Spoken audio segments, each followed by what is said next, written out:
Good afternoon, it's Lee Cassidy from Tactile Technology, and we're coming back for our second version of our talk about meter. So I'm going to bring in Dimi, who we had last week. Hi, Dimi, how are you? Hey, Lee, I'm fine. Thank you for having me again.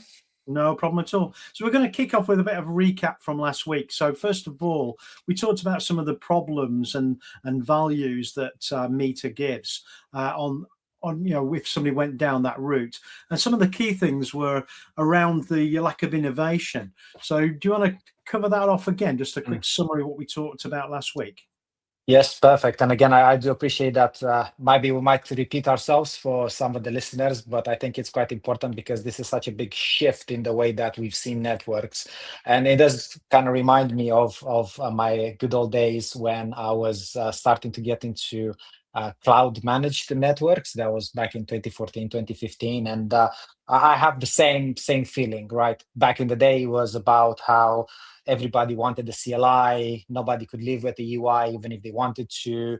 And nowadays, those concepts are not revolutionary anymore, right? Everybody pretty much has a cloud managed UI that is attaching to their networking gear. But we haven't really seen much change since, to be honest. I mean, I know a lot of people talk about AI.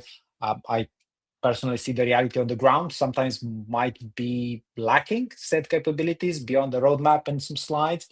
And this is also coupled with some of the challenges when it comes to the supply chains, which obviously squeeze everybody out, making a lot of the vendors increase their prices and just making purchasing and relicensing extremely expensive. So a lot of people are asking themselves, well, why should I keep doing that? Is there a smarter way of doing things? And this is where Meter comes in, because our model is not about selling hardware and licenses.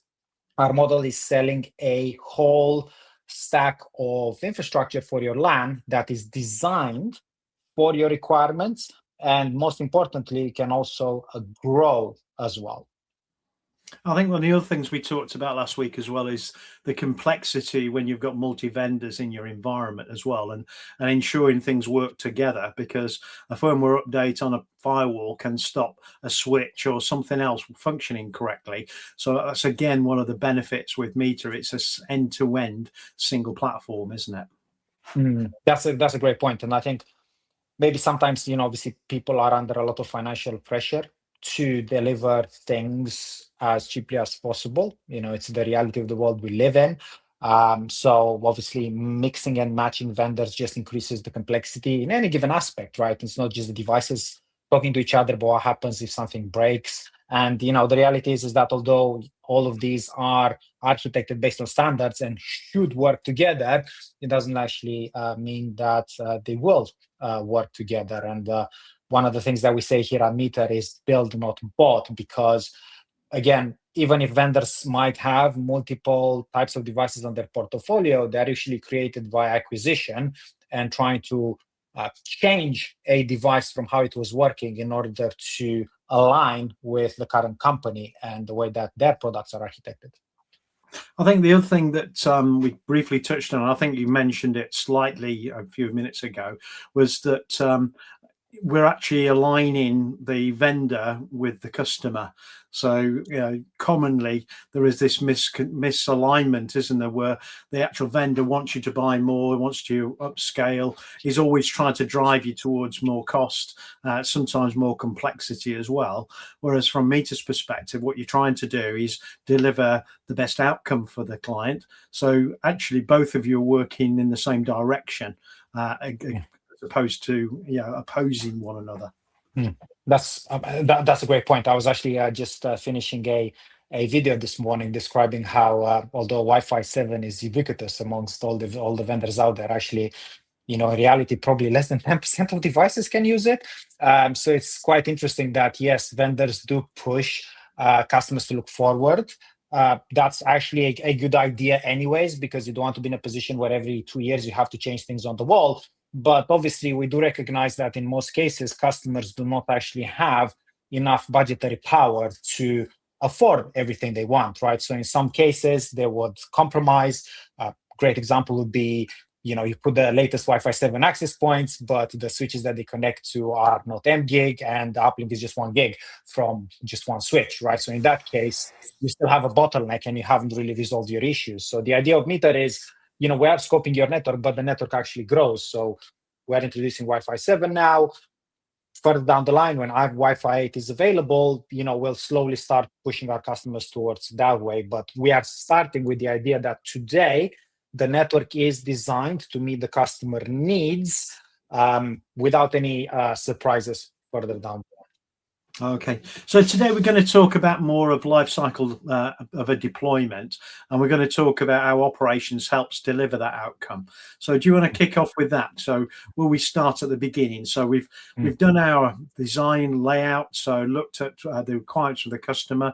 We've measured the square footage or the meterage to actually calculate the cost for the sites, and then we're moving on to now the deployment aspect. So what do we need to do as part of that process, and what's different about it with meter? Geez, what's not different? So this is gonna sound very bizarre because I do speak to customers day in and day out, and they all say, "How is this possible? And what else do you need from us besides the floor plan and how many square feet or square meters we have?" And that's actually what's fascinating about this model. And I think at the end, if we have some time, I'll kind of maybe briefly go in more detail about how this is possible. But for now, just have this in mind that the only thing that we need in meter to generate a quote is the type of space you are deploying this into. It might be a school or an office or a warehouse, and the actual square meterage or square footage. And based on that, we will give you a cost that can be paid monthly, yearly, or even upfront if needed. And that cost will actually include everything, including, very, very important, the operational aspect. And that sometimes surprises people because the mentality so far has been, I need a few access points, maybe I need a few switches. They don't actually come before the contract is signed, because remember, we are providing a network based on specifications once the cost is agreed, right? So we have operations people that do the project management. We have both wired and wireless designers in-house that will then work together with the customer to understand exactly what's already there, if it's a brownfield. Send somebody on site, so that will be a meter qualified technician to take pictures, validate that everything looks like it should, and based on that, come up with the particular design. So think about wireless. Where are the access points today? Where should the coverage be? How many devices you have in each area? What kind of devices you have? Going back to, again, that people don't understand that so much on Wi-Fi is predicated on the end device. It's actually unbelievable. So that's very important. So we'll design based on this, and we'll even go ahead and even design a secondary coverage, meaning that if one of your access switches were to fail, not all your Wi-Fi goes down. So we'll make sure that obviously the site is big enough. If it's a small retail shop, most likely you're not going to have space for more than a switch. If the IV site is big enough, those access points are actually spread around in a way that if one access switch fails, you still have good Wi-Fi coverage before that particular issue is being remedied. Okay, so it's slightly different to the traditional way where you do a little bit of a look around, you put together a bill of materials prior to the sale. These are all the items you need to buy. These are the license for those items. This is a custom implementation. It's more of a, you're this type of organization, this is the size of your space across your sites, and this is what it will cost. Now let's design something that's going to be deliver the outcome that you're expecting. Exactly, because in the end, what we sell here at Meter is the outcome, right? And going back to having alignment between the vendor and the customer is that we're going from a world when, the vendor was about upselling, future-proofing, and the customer was like, well, how much I can save and get away with, because I need to justify this bill to somebody who's not technical and doesn't really get or care about Wi-Fi standards, to a world where both us and the customer really want robust connectivity. And if the customer doesn't get that robust connectivity and we're actually breaking our promises and our SLAs, the customer can actually break the contract. And they go through that trouble of having to replace the stuff, and we're losing. So it's actually in our incentive to make sure that these things are deployed correctly and are deployed based on our vendor best practices. So actually the devices leaving the warehouse will already be configured based on our best practices by an engineer that works in-house. Okay, so the other thing is that, Meter now going to be looking at making sure this goes to plan as it should, rather than it being the responsibility of the customer. Because a lot of times the customers have got a lot of the risk because they've got to have calculated correctly how many ports they need, what infrastructure it's got to be, how it's going to be configured. But sometimes it doesn't quite go to plan. But in this case, because it's been designed by Meter to deliver to that environment for that specific type of organization, it's actually on Meter to make sure it works, isn't it? And go to the plan. Yes. I think cabling is one of the main components of everything. We obviously have very high cabling standards, and all of these can actually be shared ahead of time. So if customers never purchased Meter before and are quite interested to understand what they're going to get, etc., that's something that's what we're here for. And it's very important that we will, in the same price, we will cable everything between any Meter devices. And customers sometimes ask, hey, my building is special in XYZ reason. When my response is always like, once the price is set and we agree to the price, we'll have to cable it. That obviously is very small caveats when it comes to, for example, cabling between buildings, because Meter might not be in a position to talk to the local authority on digging roads and things like that. Yeah. But fairness, everything that comes in within the building between Meter devices is also covered in cost. And if you have existing infrastructure there, we will make sure that we test those cables.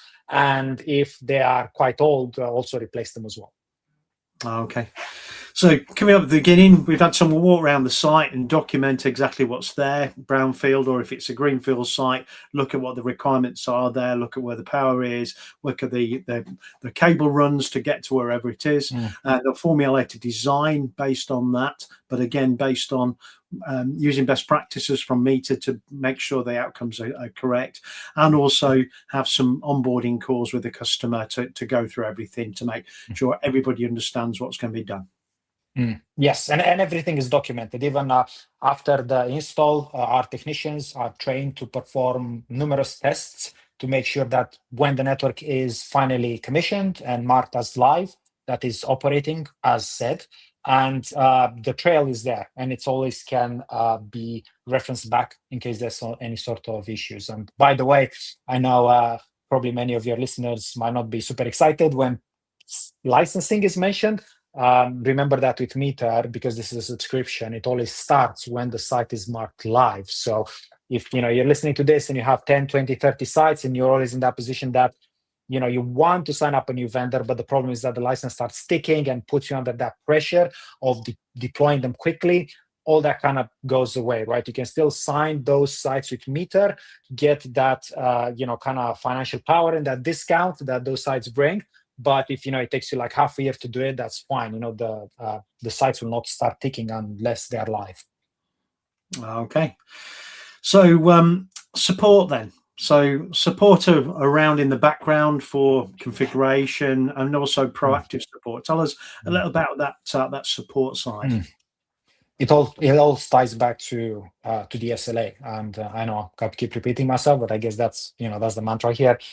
We need to be proactive. We need to monitor things. We're actually proactively monitoring devices going down, links going down, and automatically resolving support cases as well. So sometimes we reach out to customers and tell them there's a problem, and sometimes we even fix them before anybody notices. We deploy observers, access points that just scan the environment so we can get all that metadata and get to the point.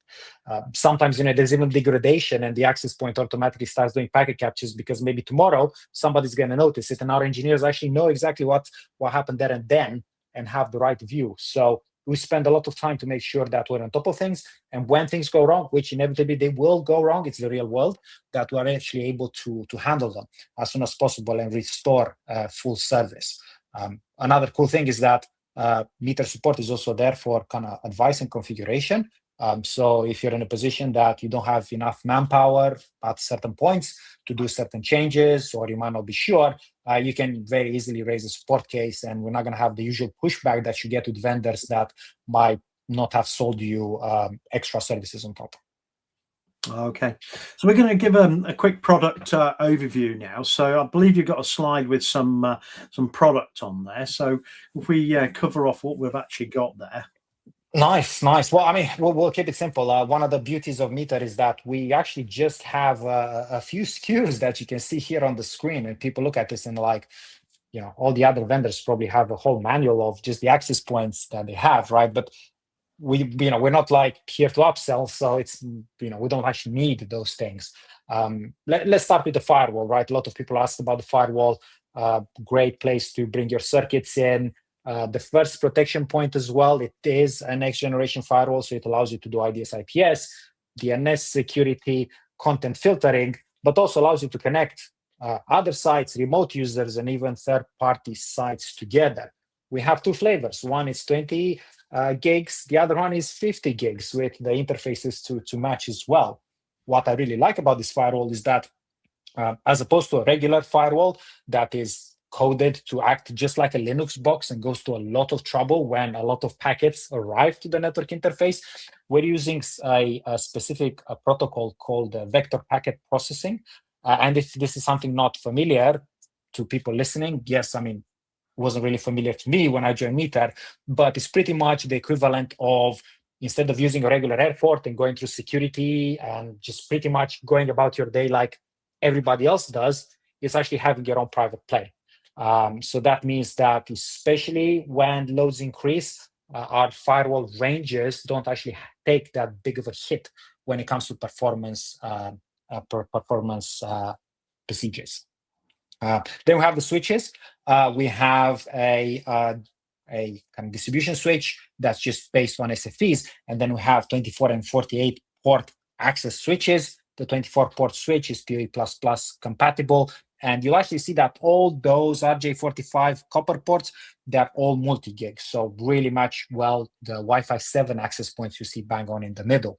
What I really like is that even the basic switch, the 24 port, has 6 25 gig uplinks. So when you're discussing about link bundling and switch stacking and all those things that we've done previously to make sure that we don't make the uplink a problem when it comes to quality of service, all that kind of goes away for most of our customers as well. Yeah, because that's a problem, like I say, with you move up the Wi-Fi standards and you're going above 1 gig. If you've only got 1 gig switching, you're not going to see the advantage, are you? So it's ensuring you can actually get that benefit. And again, when you're stacking switches, if you don't have the speeds on the actual bus that's connecting them together, you're going to lose performance. So it doesn't matter what you've got. So you're always going to go at the speed of your slowest link, aren't you? That are between. That's true.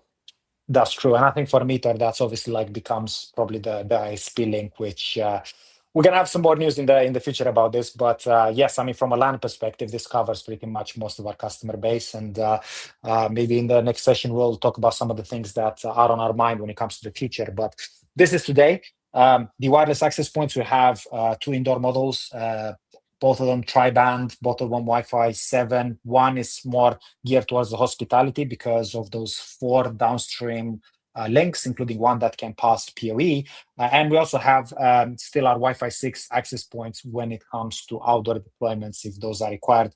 Again, not something that we do here in Europe or in the UK, because we're not actually allowed to run 6 gigahertz outdoors. So something definitely to watch for, but I guess it's more of a regulatory problem than anything else. On the right-hand side of the screen, a couple of the upcoming things that excite me. The power distribution unit, which currently just works in the US because of the frequency, will actually get a counterpart that will work globally. This is great because not only it allows us to monitor how our equipment is doing, monitor how much you consume, but also reboot devices remotely and kind of get rid of that did you turn it on and off again by just doing it from our homes rather than going to site. And last but not least, we're just about to launch in a couple of weeks, a couple of months, a 5G gateway. which will primarily be used as a backup out-of-band connection for those sites. So in case the ISP lines are down, as long as there's power, we can still reach the customer site. Okay, sounds good. So we're a bit short on time. We've only got a couple of minutes left. So what I'd like to do is just give everybody your details again from last week, just in case. So we'll put up your LinkedIn profile first. So if anybody wants to go and visit Dimi's LinkedIn profile, there you go, and connect. We've also got the Meter website. So if you want to go and have a look on the Meter website, get some more information, see in more depth what we've just gone through quickly on this session.